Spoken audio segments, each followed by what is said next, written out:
ॐ श्रीशैलेशदयापात्रं दीपक्त्यादिगुणार्णवं यतीन्द्रप्रवणं वन्दे रम्यजमातरं मुनिम्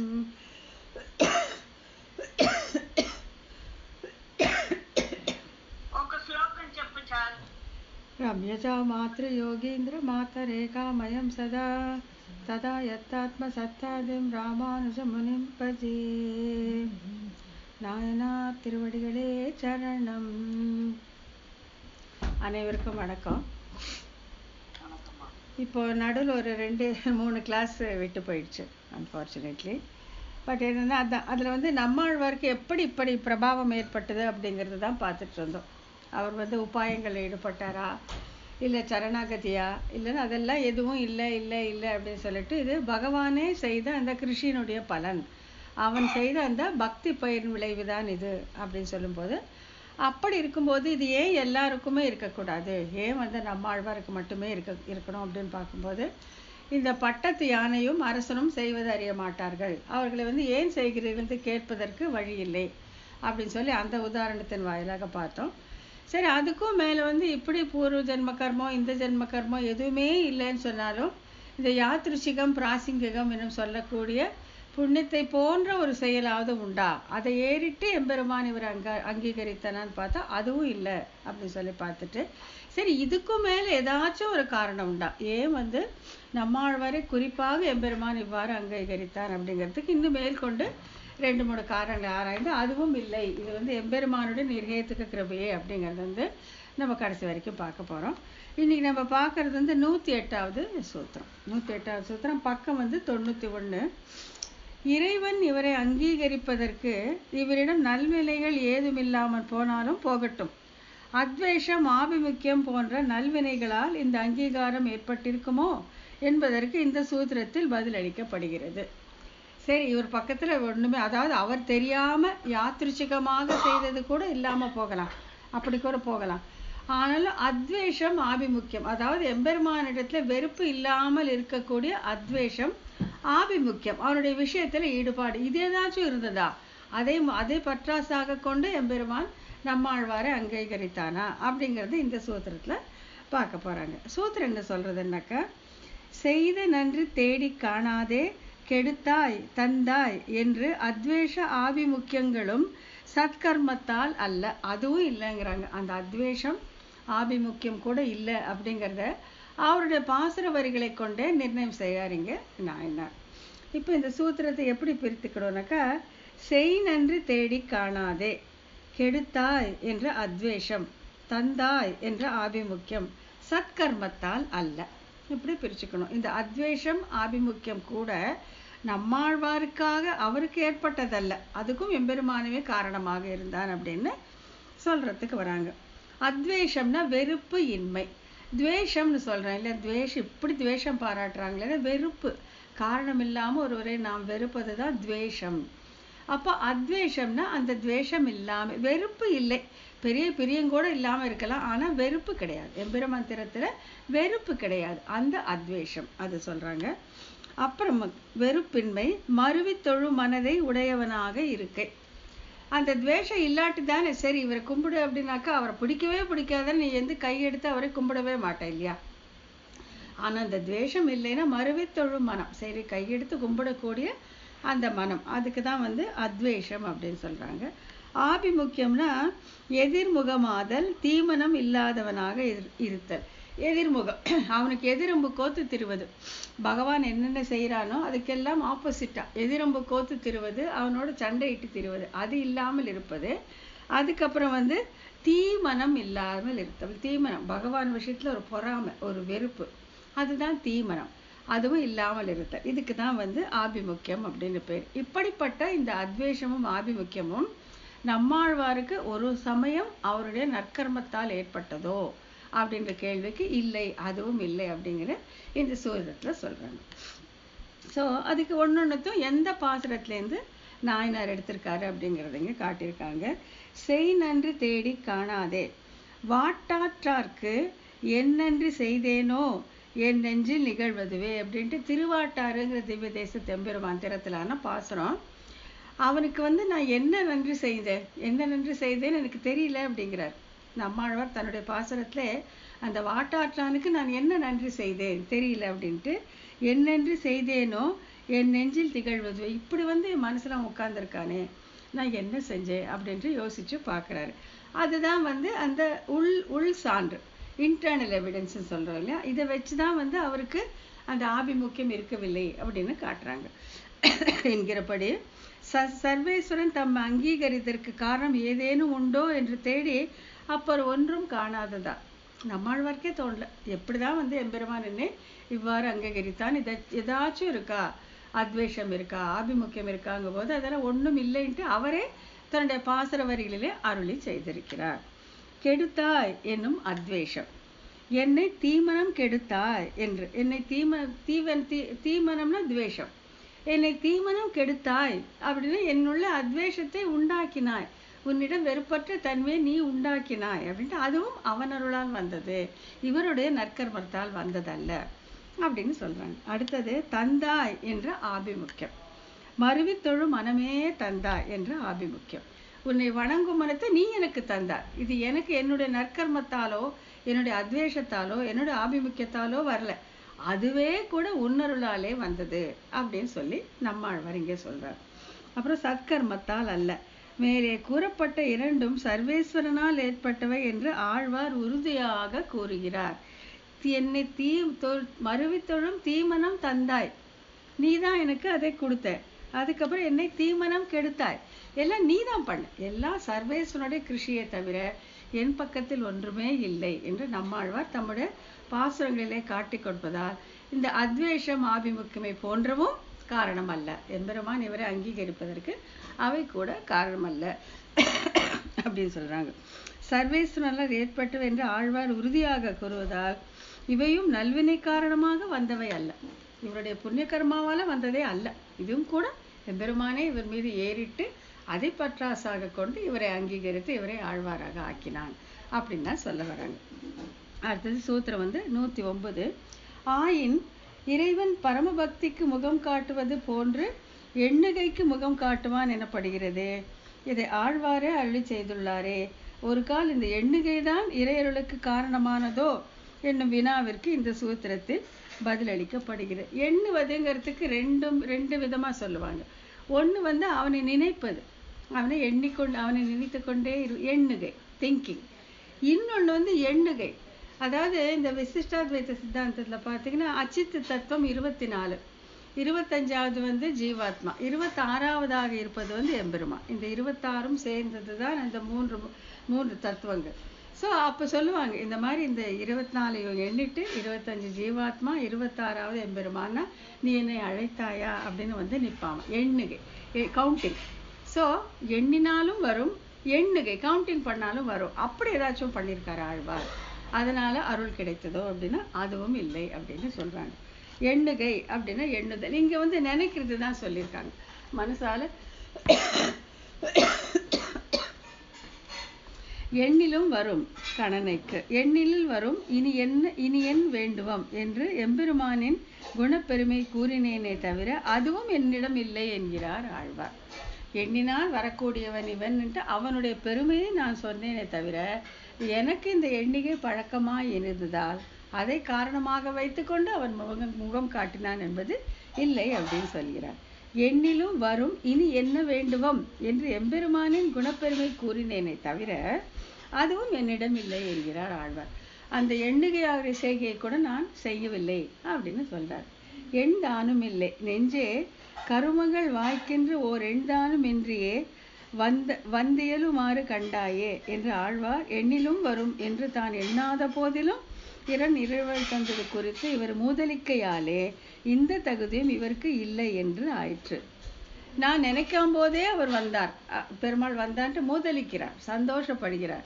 ஸோ எண்ணாமல் இருந்திருக்கிறார். அப்போ எண்ணுவது என்பது கிடையவே கிடையாது. நான் எண்ணாமல் இருந்த பொழுதே இவன் தன் அருளை கொடுத்தான் அப்படின்ட்டு கொடுக்கறதுனால இந்த எண்ணுதல் என்பதும் இல்லை. ஆகையால இந்த முன்ன 2 சூத்திரங்கள்ல அத்வேஷம் ஆபிமுக்கியம் இல்லை, அது ஏற்பட்டிருந்தால் அது எம்பெருமானால இவருடைய கர்மங்களால் அல்லன்னு சொல்லிட்டு இந்த எண்ணுகையும் தனக்கு கிடையாது, இதுவும் வந்து அவனுடைய அருளாலே ஏற்பட்டது அப்படின்னு ஒன்னொன்னும் அத்தலைக்கே உரியது, இத்தலையில ஒண்ணுமே இல்லை அப்படிங்கிறது வந்து ஒன்னொன்னா சொல்லிட்டு வராங்க. அப்புறம் சரி, அது 110வது சூத்திரம்.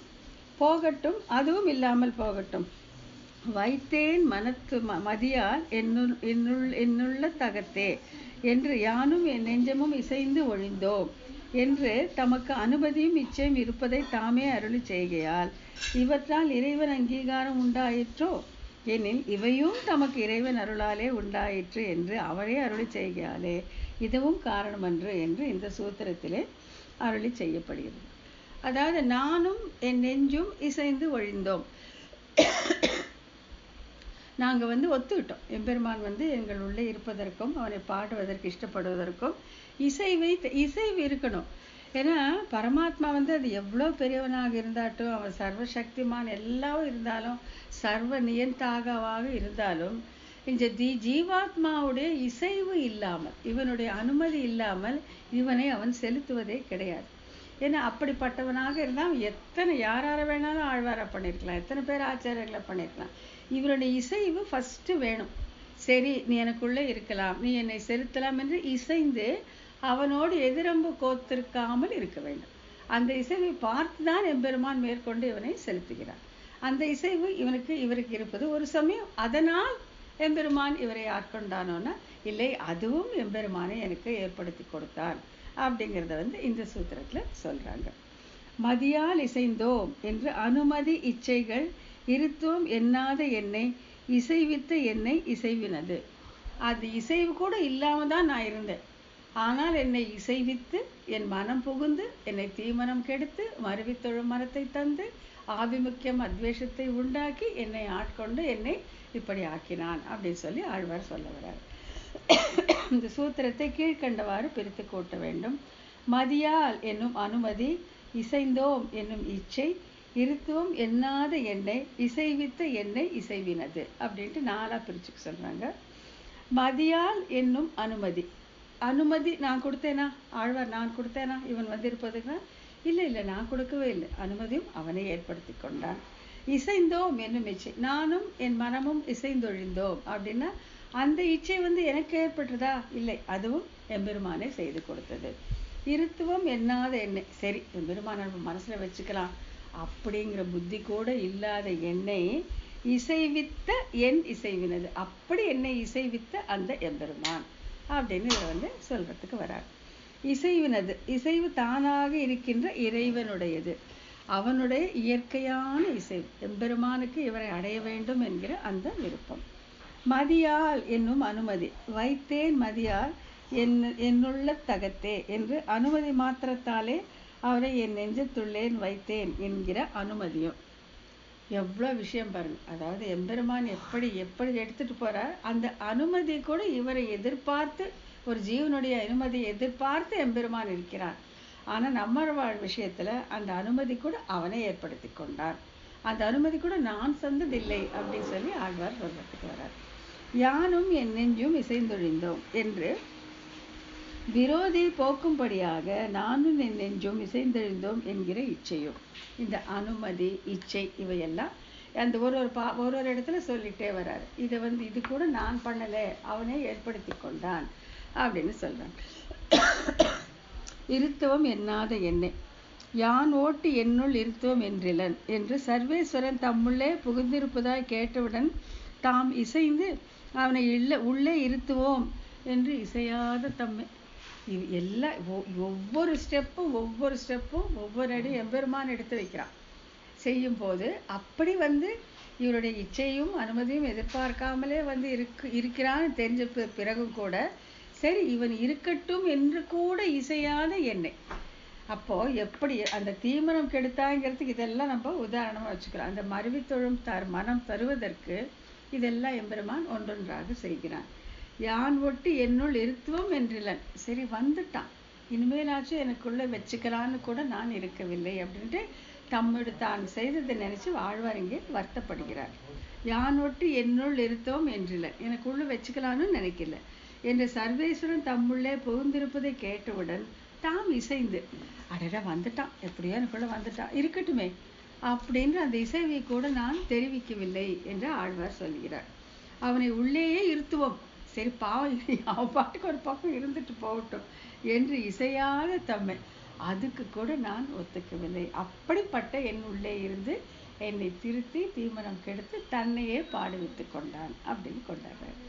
இசைவித்து என் இசைவினது இசைவித்து என்னை என்று வருத்தி இசையை செய்து வம்படியா நீ என்னை ஏற்றுட்டு தான் ஆகணும், நான் உள்ளே வந்துட்டேன், நான் இனிமேல் இங்கே தான் இருப்பேன்னு வம்படியாக உள்ளே இருந்தார் என்று வருத்தி இசையை செய்து என் இசைவினை என்கிறபடி நான் அல்லே என்று அகலாதபடி என் இசைவு தானாய் புகுந்தவனே என்று இந்த முயற்சி செய்ததும் சர்வேஸ்வரனுடைய பலன் என்றபடி.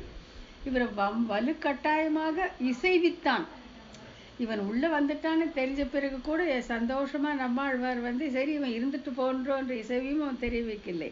இவனை வலுக்கட்டாயமாக இசைவித்து தானே ஆனபடி செய்து அவன் நிறுத்தி கொண்டான். ஆகையால் இந்த முயற்சியும் கூட சர்வேஸ்வரனுடையது தானே தவிர என்னுடைய பக்கத்தில் எதுவுமே இல்லை அப்படின்னு அவருடைய பாசர வரிகளில் சொல்லியிருக்கிறத அந்த உட்கருத்தாக அந்த உள் சான்றாக எடுத்து நாயனார் இங்கே காட்டி தருகிறார். நம்மாழ்வாரை அங்கீகரித்துக்கு எதெல்லாம் காரணம் இல்லைன்னு சொல்லிட்டு கர்மஞான பக்தி யோகத்துலேருந்து ஆரம்பித்து இது வரைக்கும் எடுத்துகிட்டு காட்டுறார். ஸோ இதில் எதுவுமே ஆழ்வார் பக்கத்திலான முயற்சி இல்லை அப்படிங்கிறது தான் காட்டுற வராது. எல்லாமே எம்பெருமான இந்த பக்தி உழவனுடைய கிருஷி அது பலித்ததால் தான் இப்படி ஆயிற்று அப்படின்னு சொல்றதுக்கு வராங்க. ஆழ்வார் இவ்வாறு அருளி செய்தது அனுமதியும் இச்சையும் தமக்கு முன்னே உளவாக இருப்பின் இருத்துவம் என்றும் இசைவித்து என்ன என்றும் அருளி செய்யக்கூடாதன்றோ என்பதே கருத்து. சப்போஸ் இந்த இச்சையும் இருத்தி வைத்து கொள்ளலாம் என்ற அன்பும் அந்த அனுமதியும் இருந்திருந்தால் இப்படி சொல்ல மாட்டார் இல்லையா. இருத்துவம் என்றுலன் அவனே உள்ள புகுந்த பிறகும் கூட ஐயோ இருந்துட்டு போகட்டுமே நான் சொல்லலை அப்படின்னு அவர் மென்ஷன் பண்ணியிருக்க மாட்டார், சொல்ல மாட்டார் இல்லையா. அவன் வந்தா சரி நான் என் மனத்துக்குள்ள இருத்தி கொண்டேன் அப்படின்னா சொல்லியிருப்பாரே தவிர இருத்துவம் என்றில்லை அவனை உள்ள வச்சுக்கணும்னு கூட எனக்கு தோண்ட அப்படின்னு சொல்லியிருக்க மாட்டார். அதே மாதிரி இசைவித்து என்னை வலுக்கட்டாயமாக வம்படியாக என்னை ஒத்துக்கொள்ளும்படி அவன் செய்தான் அப்படின்னு இசைவித்து இசை இல்லாத என்னை இசைவித்து செய்தான் என்று இவர் ஆழ்வார் தம்முடைய பாசனங்களை சொல்லியிருப்பதாலே இது ஒவ்வொன்றும் ஒவ்வொரு படியுமே எம்பெருமான் செய்த அந்த பெருமுயற்சி அப்படிங்கிறத இங்கே நமக்கு காட்டி கொடுத்துருக்குறாங்க. அடுத்தது பெரிய சூத்திரம், அதை நிற்க வச்சுக்கலாம், நாளைக்கு பார்த்துக்கலாம்னு நினைக்கிறேன். சூத்திரத்தில் இது என்னென்ன விஷயம் மட்டும் சொல்லிடலாம், அப்புறம் பிரித்து பார்க்கறது அடுத்த கிளாஸில் பார்த்துக்கிறோம். மேற் சொல்லப்பட்ட அனுமதியும் இச்சையும் கூட அவன் அருளாலே ஏற்பட்டது அப்படி வச்சுக்கலாம். அந்த இச்சையும் கூட அவன் அருளாலே ஏற்பட்டது என்று கொண்டாலும் ஒரு கால் ஆழ்வார் மாதவன் திருமாலிருஞ்சோலை என்று அவர் பேரையும் ஊரையும் உச்சரித்து பற்றாசாக கொண்டு இறைவன் தம்மை அங்கீகரித்தாக அருளி செய்திருப்பதால் அதுவே காரணம் என்று கூறினால் என்ன எனில் அவை பேற்றுக்கு தக்கதாக கூறப்பட்டவை அல்ல என்பது இந்த சூத்திரத்தில் விளக்கப்படுகிறது. சரி, இதெல்லாம் போகட்டும். கர்மயோக ஞான பக்தி யோகம் இல்லை, எதுவுமே இல்லை, சரணாகதி இல்லை, யாத்ருஜகம் இல்லை, பிராசங்கிகம் இல்லை, ஆபிமுக்கியம் இல்லை, அத்வேஷம் இல்லை, அவனுடைய இச்சையாலே வந்தான் இருக்கட்டு போகட்டும் இவன் சொல்லலை, எல்லாமே இருக்கும்போது இன்னும் ஏதாச்சும் காரணமாக இருக்குமான்னு சொல்லி இன்னும் நுணுக்கமாக தேடி பார்க்குறாங்க. பார்த்துட்டு வருஷம் மாதவா அப்படின்னு அவனுடைய பேரையும் திருமாலிருஞ்சை மலையே அப்படின்னு அவனுடைய மலை பேரையும் சொன்னதினால் நம்ம பார்த்தோம் இல்லையா, என் ஊரை சொன்னால் என் பேரை சொன்னால்ட்டு அதை கணக்கு வச்சு என் பெருமான் மனத்துக்குள்ளே நுழைகிறான் அப்படின்ட்டு. இது ஸ்ரீ திருவரங்கத்திலே திருடி அரிசி அப்படின்னு சொல்லும்போது திருவரங்கம் என்று என் பெயரை சொன்னேன், அரி என்று என் ஊரை சொன்னேன், என் பெயரை சொன்னேன். இல்லை அப்படின்னாக்கா திண்ண பெருசாக கட்டி வச்சுருந்தா அங்கே சூதாடுறவங்க உட்கார்ந்து விளையாடும் போல என்னுடைய அடியார்கள் அமர்வதற்காக திண்ணை கட்டி கொடுத்தா என்று புண்ணியம் போல் ஒன்றை அவனே ஏறிட்டு அதை கணக்கு வைத்து உள்ளே நுழைகிறான் அப்படின்னு பார்த்தோம் இல்லையா. அந்த மாதிரி ஒரு சமயம் இவர் மாதவா அப்படின்னு சொன்னதாலேயோ திருமாலிருஞ்சோலை மலை அப்படின்னு சொன்னதுனாலேயோ அதையெல்லாம் பற்றாசாக வைத்து கொண்டு என் ஊரை சொன்னாய், என் பெயரை சொன்னாய் அப்படின்னு கணக்கு வச்சு எம்பெருமான் இவரை அங்கீகரித்தானோ அப்படின்னா இல்லை, அதுவும் இல்லை. இவர் மாதவான்னு சொன்னது மற்ற திருநாமங்கள்லேருந்து இது வேறுபட்டதுன்னு காட்டுறதுக்காக தானே. திருமாலிருஞ்சோலைங்கிறது வேற மலை தவிர இது வேற மலைன்னு சொல்றதுக்காக தான் அப்படிங்கிறது ரொம்ப விவரமாக சொல்லுவாங்க.